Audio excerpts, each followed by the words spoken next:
तो आज हम डार्क साइकोलॉजी की दुनिया में उतरने वाले हैं। देखिए, ये किसी एक इंसान के बारे में नहीं है, बल्कि ये हेर-फेर का एक पूरा सिस्टम है। एक ऐसी प्लेबुक जिसे कोई भी सीख सकता है और सबसे जरूरी बात, पहचान भी सकता है। चलिए एक सवाल से शुरू करते हैं जो शायद दिमाग को थोड़ा घुमा दे। टेड बंडी, एक जाना माना सीरियल किलर, वो आखिर कैसे अपने पीड़ितों को इतना चार्मिंग और भरोसेमंद लगता था? मतलब कैसे? देखिए, इसका जवाब कोई जादू टोना नहीं है, बल्कि इसका राज छिपा है सोची समझी साइकोलॉजिकल तरकीबों की एक पूरी प्लेबुक में। जी हाँ, एक ऐसी किताब जिसे कोई भी सीख सकता है, इस्तेमाल कर सकता है और जो हमारे लिए सबसे जरूरी है, पहचान सकता है। तो चलिए इस प्लेबुक का पहला पन्ना पलटते हैं।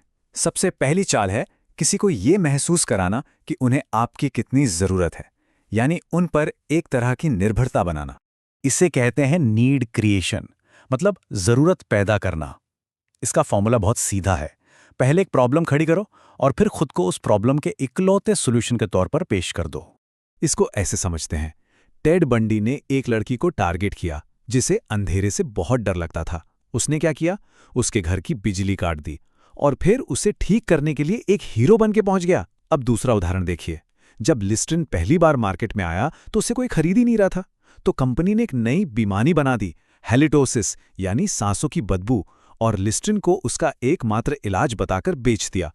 दोनों ही मामलों में पहले प्रॉब्लम बनाई गई ताकि सोल्यूशन बेचा जा सके। अब चलते हैं दूसरे लेवल पे, जहां ये खेल और भी खतरनाक हो जाता है। यहां अगला कदम है किसी की सच्चाई की समझ को ही पूरी तरह से बदल देना। ये सिर्फ छोटा मोटा झूठ बोलने से कहीं बढ़कर है। जो माहिर मैनिपुलेटर होते हैं ना, वो अपने टारगेट के लिए एक पूरी की पूरी नई दुनिया ही बना देते हैं।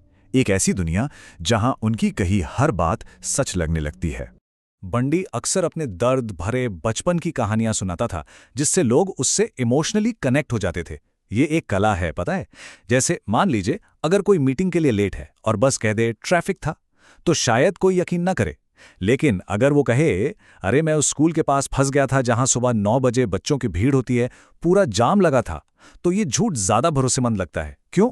क्योंकि उसमें एक सच्ची डिटेल डाल दी गई है जिसे कोई भी चेक कर सकता है। और ये तरीका सिर्फ क्रिमिनल्स तक ही सीमित नहीं है। बड़ी बड़ी कंपनियों के फाउंडर्स अपनी स्ट्रगल की कहानियां सुनाते हैं। पॉलिटिशियन बताते हैं कि वो कैसे गरीबी से उठकर यहां तक पहुंचे। ये सब एक इमोशनल कनेक्शन बनाने और विश्वास जीतने के लिए ही तो किया जाता है। अब बात करते हैं भ्रम पैदा करने की। ये सच को तोड़ने मरोड़ने का सबसे खतरनाक लेवल है। इसमें शिकार को बाहरी दुनिया से बिल्कुल काट दिया जाता है, इतना कि वो सिर्फ मैनिपुलेटर की बनाई झूठी दुनिया में ही जीने लगते हैं। बंडी अपने पीड़ितों को दुनिया से एकदम अलग थलग कर देता था। इसका एक मॉडर्न उदाहरण है कैसीनो। सोचिए, वहां ना खिड़कियां होती हैं, ना घड़ियां, ताकि किसी को समय का अंदाजा ही ना रहे। मुफ्त में शराब पिलाई जाती है ताकि सही गलत का फैसला करने की ताकत कम हो जाए। ये सब एक भ्रम पैदा करने की तो तरकीबें हैं। अब आते हैं इस प्लेबुक के तीसरे चैप्टर पर। मैनिपुलेटर कैसे किसी की इच्छाओं, असुरक्षाओं और डरों का फायदा उठाते हैं। इसे कहते हैं इच्छा का शोषण। बंडी इतना चार्मिंग था कि लोग उसके साथ रहने के लिए बड़े से बड़े खतरे को भी नजरअंदाज कर देते थे। बिल्कुल वैसे ही जैसे पुराने सिगरेट के विज्ञापनों में कूल काउबॉय को दिखाया जाता था। सबको पता है कि स्मोकिंग कितनी खतरनाक है, लेकिन कूल दिखने की चाहत उस खतरे पर भारी पड़ जाती थी। ये है फॉल्स परसेप्शन, यानी एक झूठी इमेज बनाने की कला। मैनिपुलेटर एक ऐसी आकर्षक छवि बनाते हैं कि लोग उसी को सच मान बैठते हैं। जरा सोचिए, लगभग 80% लोग आईफोन या लग्जरी गाड़ियां सिर्फ उनके फीचर्स के लिए नहीं खरीदते। वो उस स्टेटस, उस सम्मान के लिए खरीदते हैं जो उन्हें लगता है कि इन चीजों से मिलेगा। ये एक बनाई गई धारणा है, असली जरूरत नहीं। और आज की टेक्नोलॉजी तो इसे एक बिल्कुल नए लेवल पे ले गई है। बंडी अपने पीड़ितों पर छिपकर नजर रखता था और उनके सबसे कमजोर पल में उनके सामने आ जाता था। आज डिजिटल विज्ञापन भी तो यही करते हैं। हम ऑनलाइन को सर्च करते हैं और फिर उसके विज्ञापन हमें हर वेबसाइट, हर ऐप पर दिखाई देने लगते हैं। ऐसा लगता है जैसे वो हर जगह मौजूद हैं। और आखिरी तकनीक है बढ़ा चढ़ाकर सपने बेचना।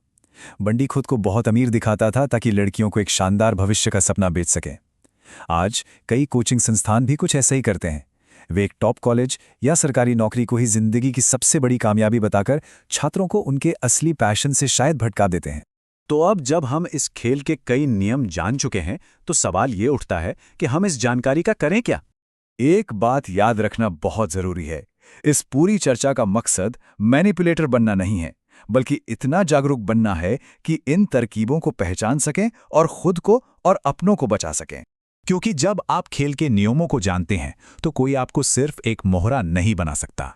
ज्ञान ही असली शक्ति है और इसका समझदारी से इस्तेमाल करना हमारे ही हाथ में है। और जाते जाते मैं एक सवाल के साथ सबको छोड़ना चाहूंगा। किसी को अपनी बात के लिए मनाना यानी परसुएट करना और किसी को मैनिपुलेट करना, इन दोनों के बीच की वो बारीक सी लाइन आखिर कहाँ है, इस पर सोचिएगा जरूर।